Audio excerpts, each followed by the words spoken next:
Actually starting a new series today. His time has come. And because the Gospel of John, as we've seen, John's taken us on a few corners through the Gospel, and we turn the final corner today. With chapter 18, we turn to the final run. Okay, we are in the last four chapters of the Gospel. And again, we've just concluded, his words are read in the four chapters previous to that, where Jesus, again, taught, and he literally spoke for four chapters. And again, taught us his last minute teachings to his disciples and therefore to us. And this last four chapters, we again turn the corner towards the end. So there's no more corners to be turned at this point.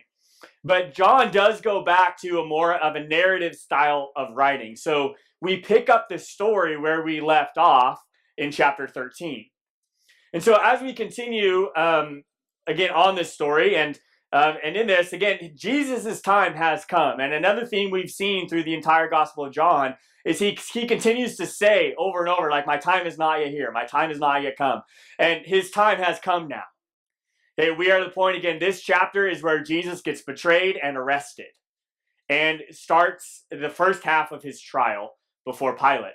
And so we'll see the second half of that trial play out, and then the next week in the first part of chapter 19, and then he literally goes to the cross in the last part of 19 next week. So next week, again, will be again, we're on the downhill run, right? His time is here. Right, the thing that we've been there. Now, I will say that is this. Again, we see John refer back to and fulfill earlier parts of his gospel several times in this chapter. Because we celebrate Easter every year, this is a very familiar story. Okay, today, chapter 18, his betrayal and arrest and trial. Next week, his crucifixion. Again, both of these, and then as well is in chapter 20, in his resurrection. Again, all very familiar stories. But I want to challenge us as we kind of, as the gospel turns the corner, that we also can turn the corner and look at these stories with fresh eyes. Because as we look at these, and again, just as I said, John refers back and fulfills lots of earlier things of the gospel, and we will see that today. But after studying through the entire gospel, as we've done together as a church, I hope that you will see the next level of what John was doing with these stories. Because as we follow John, to see that is John 18 and 19 is the literary climax of the book. And so for those you English majors and those that like to read and follow stories, again, we have reached the climax with chapter 18 and 19. And so, again, though we see so many things that John has taught, or that Jesus has taught, that John told us about in earlier chapters, start to play out and actually happen in John 18. And so, again, my challenge as we start this series is to come to these stories, these very familiar stories, with fresh eyes, and to see the next kind of level of depth in Scripture and what John has set us up for that we now see in chapter 18, 19, and 20. So we are going to just jump right into the story in chapter 18. So if you have your Bible with you this morning, I'd encourage you to open it and follow along with me. If you don't have your own Bible, there are Bibles available for you in the seat pockets in front of you. And again, I'd welcome you to follow along. If you don't have one, you can just listen, because I'm going to tell you the story. So here we go in John 18, starting at verse 1. It says, after saying these things, Jesus crossed the Kidron Valley with his disciples and entered a grove of olive trees. Judas, the betrayer, knew this place because Jesus had often gone there with his disciples. The leading priests and the Pharisees had given Judas a contingent of Roman soldiers and temple guards to accompany him. Now, with blazing torches, lanterns, and weapons, they arrived at the olive grove. Jesus fully realized what was going to happen to him, and so he stepped forward to meet them. Who are you looking for? He asked. Jesus the Nazarene, they replied. I am he, Jesus said. Judas, who betrayed him, was standing with them. As Jesus said, I am he, they all drew back and fell to the ground. Once more he asked them, who are you looking for? And again they replied, Jesus the Nazarene. I told you that I am he, Jesus said. And since I am the one you want, let these others go. He said this to fulfill his own statement, I did not lose a single one of those you have given me. Then Simon Peter drew a sword and slashed off the right ear of Malchus, the high priest's slave. But Jesus said to Peter, put your sword back into its sheath. Shall I not drink from the cup of suffering the Father has given me? So we're going to pause in this story there and kind of examine a couple of things that are going on here. So again, I want to point out, as we've seen through the gospel, as Jesus has said, my time has not come, my time has not yet come, we saw how control Jesus was. He was in control of a lot of these situations. No matter how tension-filled it was, no matter what was going down, what people said, Jesus was controlling these different situations, as he kept saying, no, my time's not yet here, it's not come, they're not going to arrest me, I can still go to Jerusalem, I can do all these things. Right? Jesus is still 100% in control of this situation. Okay, but yet at the same time, and we see exactly what he tells Peter, is like, no, this is the cup of suffering that I came here to drink. So again, he is in control of the situation, and he gets apprehended because he lets them. Okay, Jesus is in control of this situation. Now, the other interesting thing, as you see this, is now in my Bible and perhaps in yours, but this section, this 11-verse section, is titled Jesus' Arrest. Now, I find it interesting that notice in this section, these 11 verses, Jesus is not actually arrested. Right? He's not arrested till verse 12. And verse 12 then starts a whole new section. And again, I think that speaks to the fact that Jesus is the one that is in control of this situation. Right? He knows his time has come. He knows that has lived his sinless life up to this point, and now it's time for it to happen.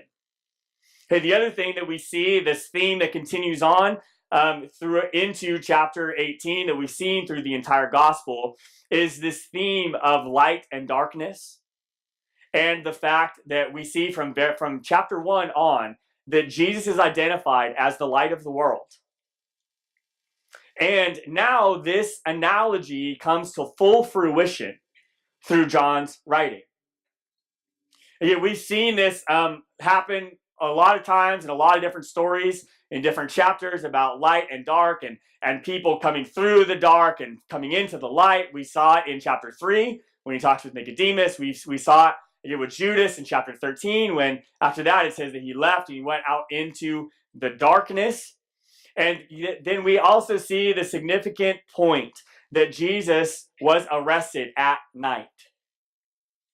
That it was at night. It was in the middle of the night. They came in darkness to arrest Jesus. Again, this theme of Jesus as the light of the world comes to full fruition as John takes very specific care to mention the fact that they came to him carrying blazing torches and lanterns. Okay, now, again, this is something that's not maybe completely obvious as we just read over it, but when we see the theme that is carried through the gospel to this point and say, now, why would John point that out? Because he's making a big point. Okay, John is telling us that they are coming to arrest Jesus in darkness, and they are carrying a false source of light, a man-made source of light in their torches and their lanterns. He's saying they are walked through the darkness. They have found their own way, their own idea, their own plan, right, of light, and instead of following Jesus, who is the light of the world. And then we also see another theme that come again to full fruition in these first 11 verses. And you might have noticed, if we've gone through, we've seen Jesus use this phrase, I am, several times throughout the gospel. And notice here, as when he asks them and he says, who are you looking for? And they say Jesus the Nazarene, which is Jesus' earthly identity. Right? Then he responds with them as I am him. Okay, now again, notice, just as we've seen several times throughout the gospel, primarily in chapter 8, and he does it again in chapter 13, and once again in chapter 18, when Jesus uses this phrase, I am, they're both capitalized in the scripture. Okay, and this means that it is a name. And this is the same name that God gives Moses in the burning bush in Exodus 3:14. Again, just remind you, if you didn't hear those messages or don't remember from chapter 8 or 13, that Jesus makes exactly the same reference here. And what is he doing? Well, he's giving them his true identity. Right? They see him as Jesus the Nazarene, and he's saying, I am. Now, we also see in the text, it says that they all fell back when he said that. Why did they do that? Because they knew what that meant. Okay, these were Jewish, temple guards. They had heard, they knew Jesus, they knew what he taught. They had heard that name before. And again, he is once again claiming divine origins. And they are pulled back by that. And in fact, this is exactly what Jesus is put to death for. Right? Claiming to be God. Claiming to be divine. Okay, and again, this is a claim that Caiaphas and all the religious leaders see as blasphemous. And that's what he is ultimately put to death for. We also see in these first 11 verses, we see Judas complete his job of betrayal. Again, he started it in 13 when he left through the darkness after Jesus gave them communion. And he left, and he fulfills his job here in the first few verses as he leads them out. And it says as he was standing with them in the garden. And we also see Peter jump into the scene. Now, again, we see, context of it is that all of the disciples were there. Okay, up to this point, like I said, in these last, from the Last Supper, Judas leaves, the other 11 are with him. It says he went into the garden with his disciples. Judas shows up again with all of them. So now all 12 of them are present once again. And as they come, Jesus hands himself over because his time has come. And then Peter steps up. Now we see this is probably one of the best pictures of Peter's personality. Okay, jump out. Okay, we've seen his personality jump out before in other situations. Okay, and John is always first to point out Peter's personality. And that is that Peter is a person who acts first and thinks later. Okay, he jumps up in his pride and he does it. Now, again, we all kind of know people like this.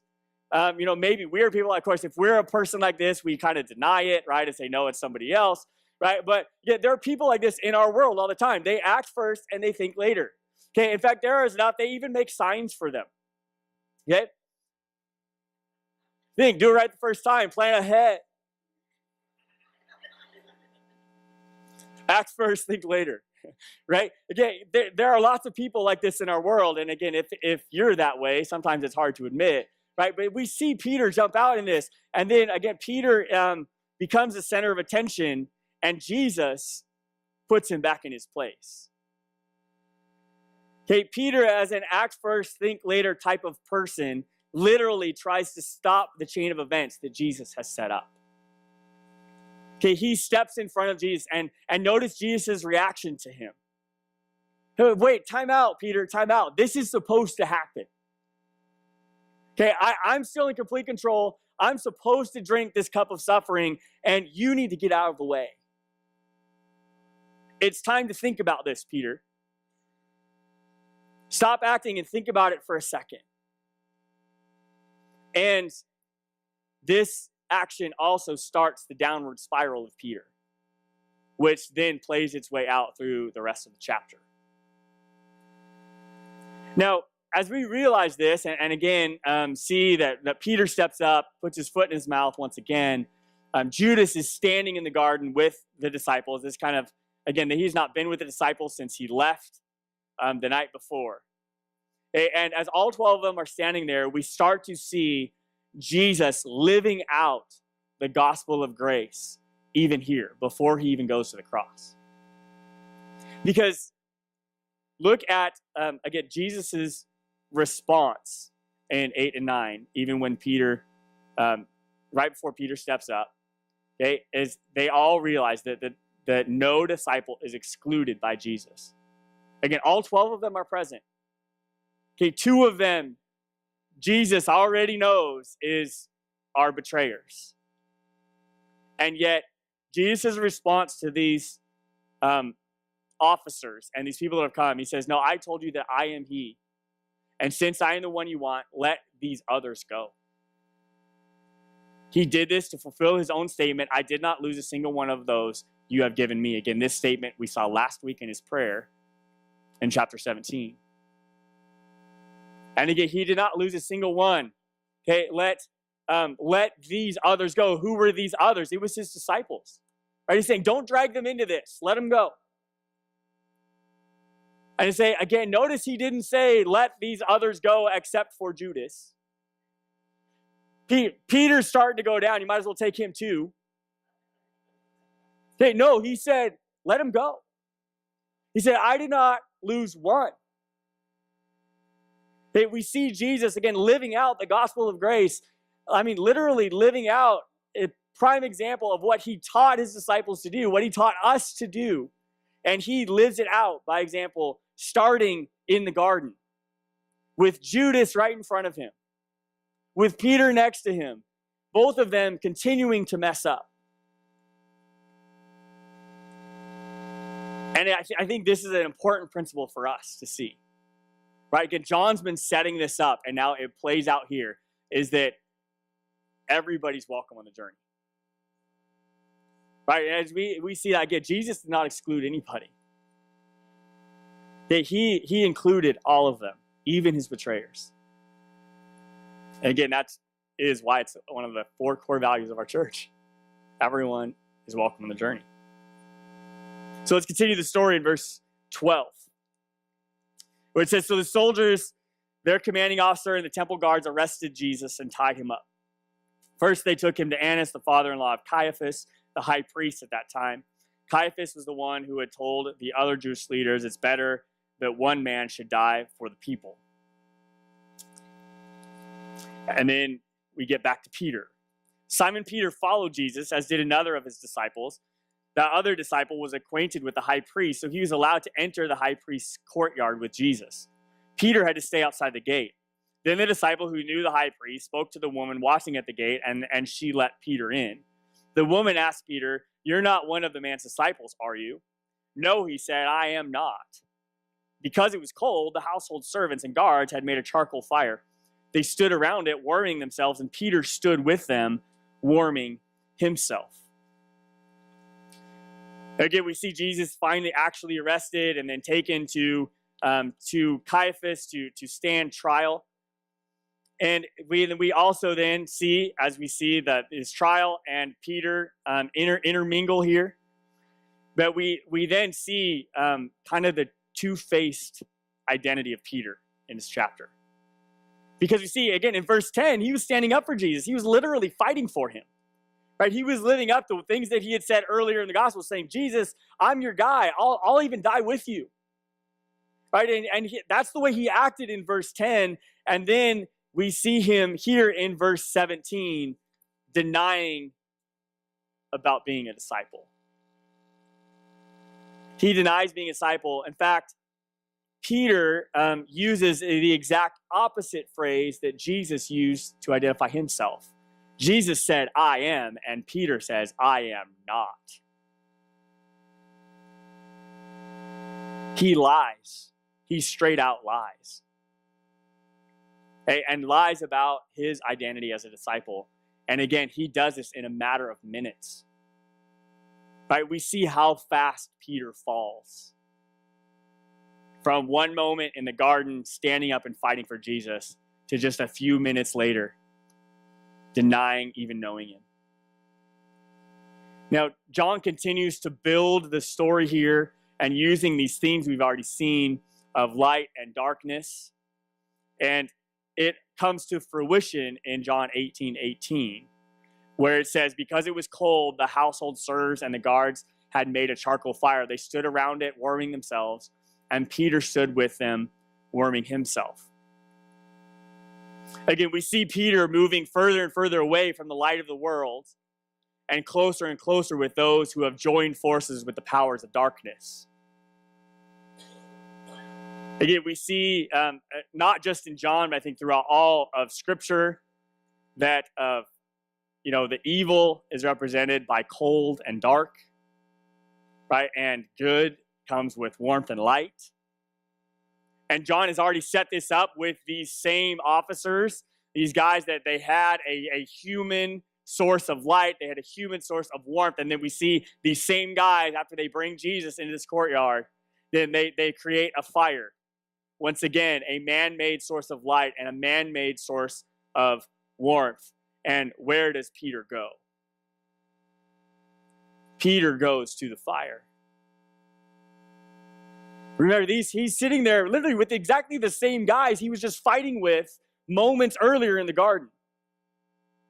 Right? And as he moves further and further away from the light of the world and closer to those who join in the forces of darkness, he is moving more and more away from Christ.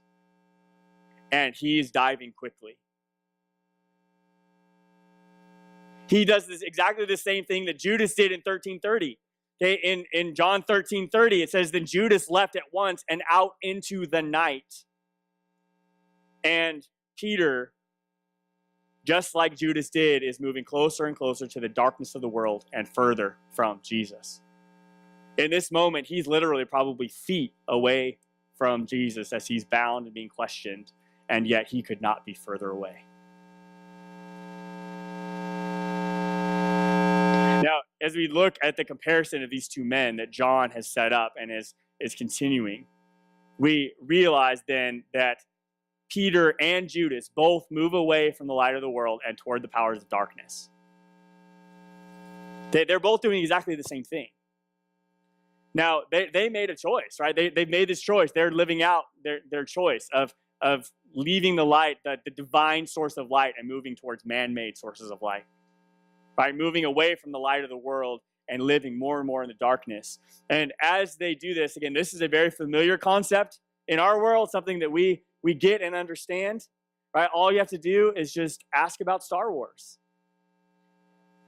Right? Light and dark, don't go to the dark side.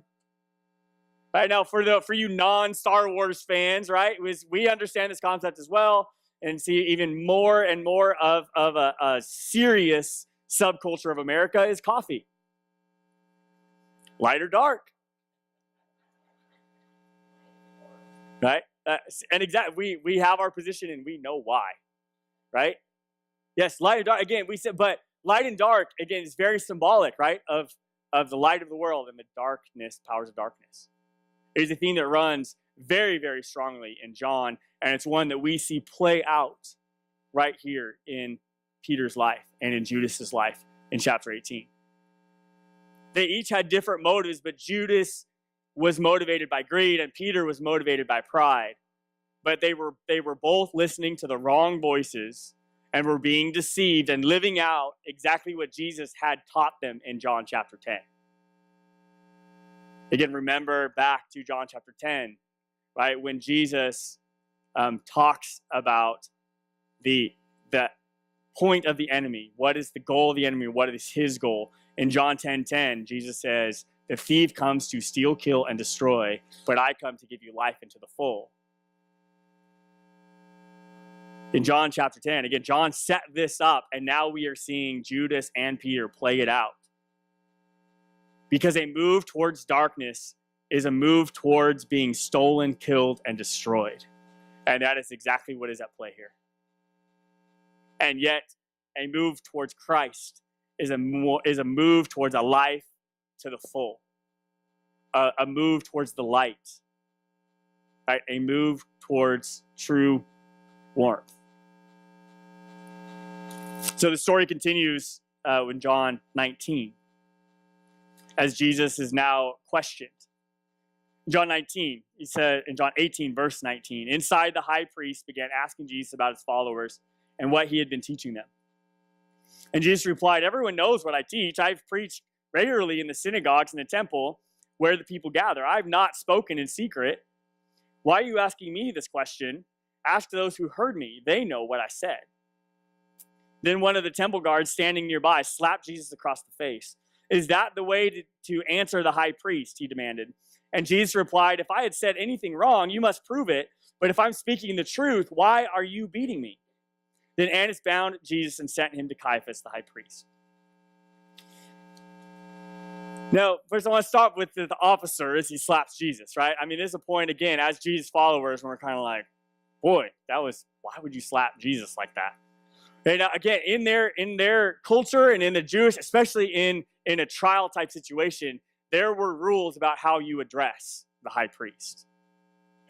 Okay, just like in our culture today, when you go to a court of law, right, there are certain procedures you go through as you address the judge. And according to this officer, again, he is interpreting what Jesus has said, that it is, again, it is inappropriate. And what's inappropriate is the claim that he has made, which is why he deserves a slap across the face. The officer slapping Jesus is an accusation of blasphemy. Okay, he's saying you cannot address the high priest in that way and by saying what you're saying. Okay, again, but notice Jesus doesn't actually answer his question. Again, we see Jesus do this all the time. He answers a question with a question. And that's exactly what he does here. He answers the question with another question.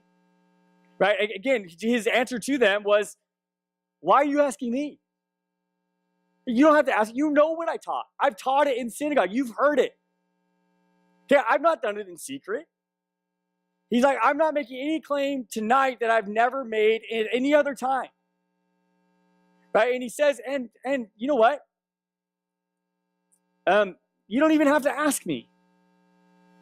Right? Because Jesus continues his claim of innocence and says he's only taught truth. And he says, and the proof of that, again, and he said that in verse 21, right? When he replies to them, everyone knows all what I teach. I preach regularly in the synagogues where the people gather. I have not spoken in secret. And then he says, why are you asking me this question? Ask those who heard me. They know what I said. Again, who has heard him? Who has heard every word Jesus has spoken in the last 3 years? His disciples. And right now, as Peter is continuing his downward spiral into darkness, literally feet away from Jesus, and I just imagine Jesus looking straight at Peter and saying, you don't have to ask me. Ask the ones who've heard me. And he calls out Peter. He says, if there's any question about what I said or what I mean, ask those who've heard me. And who is that? Number one, people have heard him is his disciples. At this point in the story, this anonymous disciple that got Peter into the courtyard is not mentioned. Okay, and once again, is the theme we see that John never mentions himself or the other disciples in this gospel. And again, Jesus is calling out Peter. He's the disciple that we know is there. Right? And Jesus calls him out. And so then this is then with the response we see in verse 25. And it says, meanwhile, okay, so as this is going on, meanwhile, Simon Peter was standing by the fire warming himself, and they asked him again, you're not one of his disciples, are you? And he denied it, saying, no, I'm not. But one of the household slaves of the high priest, a relative of the man whose ear Peter had cut off, asked, didn't I see you out there in the olive grove with Jesus? And again, Peter denied it, and immediately a rooster crowed. So again, we see Peter repeat his folly, his lie about being a disciple, again, 2 more times in verses 25 and 27. But notice in this exchange that's literally going on right next to Jesus, as Jesus is saying, don't ask me, ask him. Right? And Peter, in this exchange, not only denies being a disciple 2 more times, but he also denies even being in the garden. Which means, again, it's kind of in triplicate of his downfall, right? He denies knowing Jesus at all. He denies especially being a disciple, and now he's denying even being in the garden with Jesus. When it comes to betrayal, Peter even outdoes Judas, because Judas was in the garden, right? He was not excluded by Jesus. He was there, and he was very straightforward with who he was. And then we see at the end of verse 27 that the rooster crowed. And again, this is a prediction that Jesus made in chapter 13, verse 38, and then we see it happen in 1827. And there's a very, very strong correlation, parallel between chapter 13 in John and chapter 18 in John. Just to remind you, chapter 13 is where Jesus washes their feet, and then it's at the Last Supper, and then he does communion with them, and then predicts Judas's downfall and Peter's.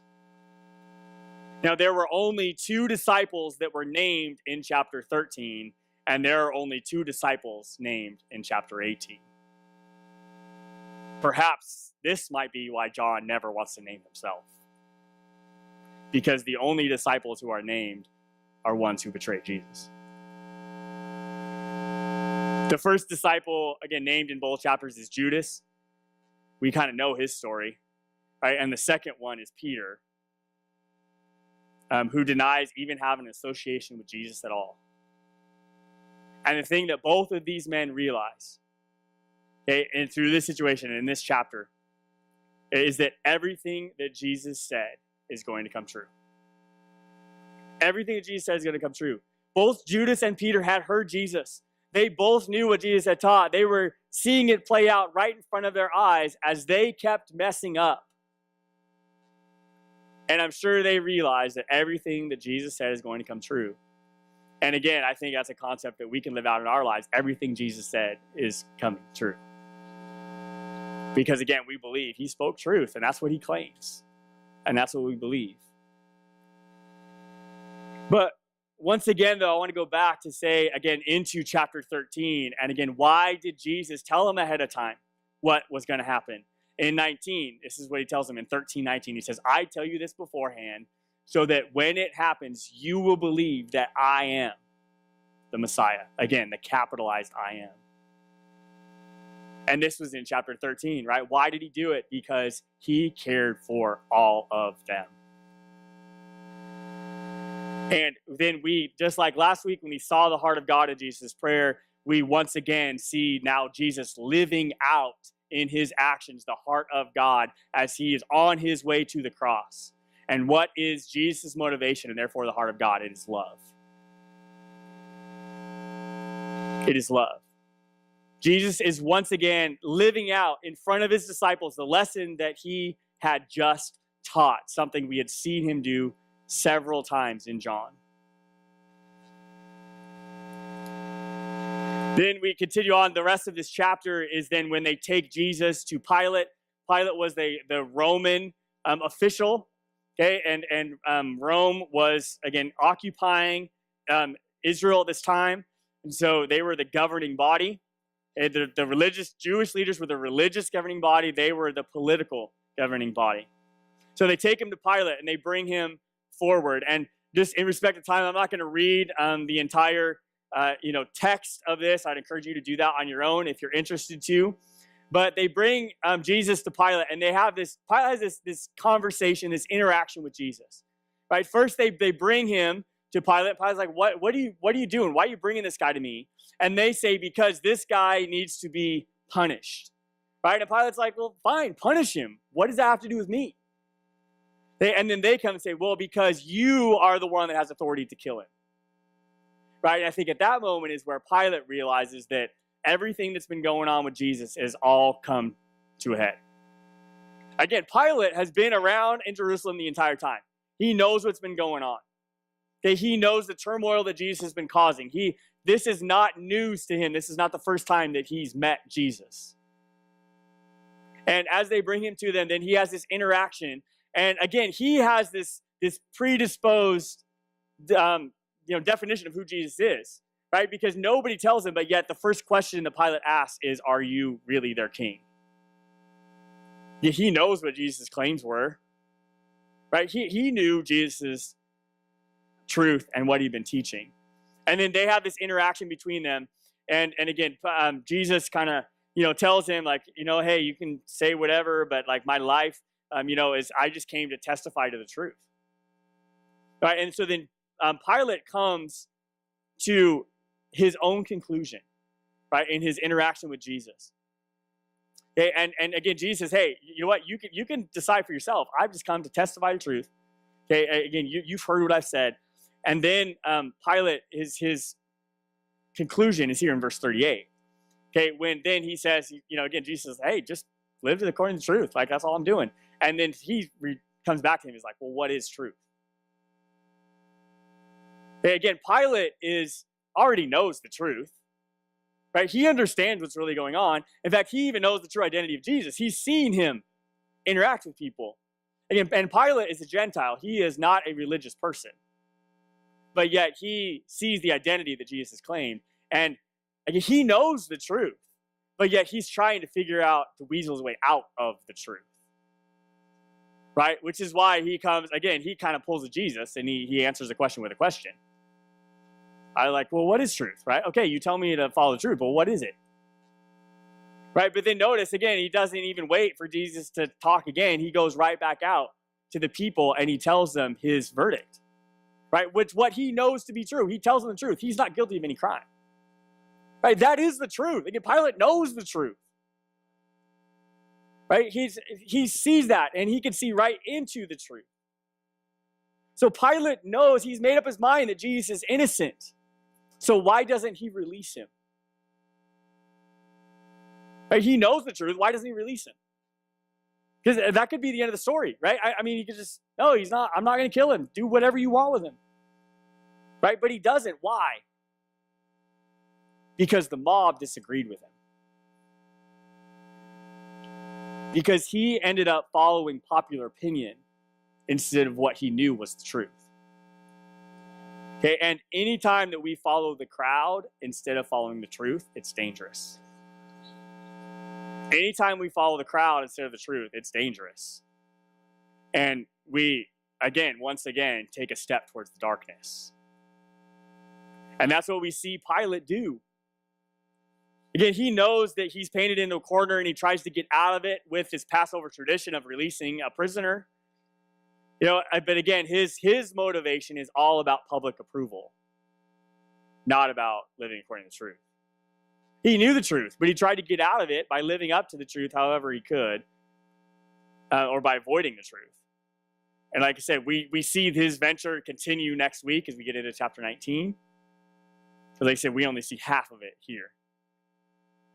But as we see his motivation, we see the motivation of Caiaphas, of Peter, and of Judas.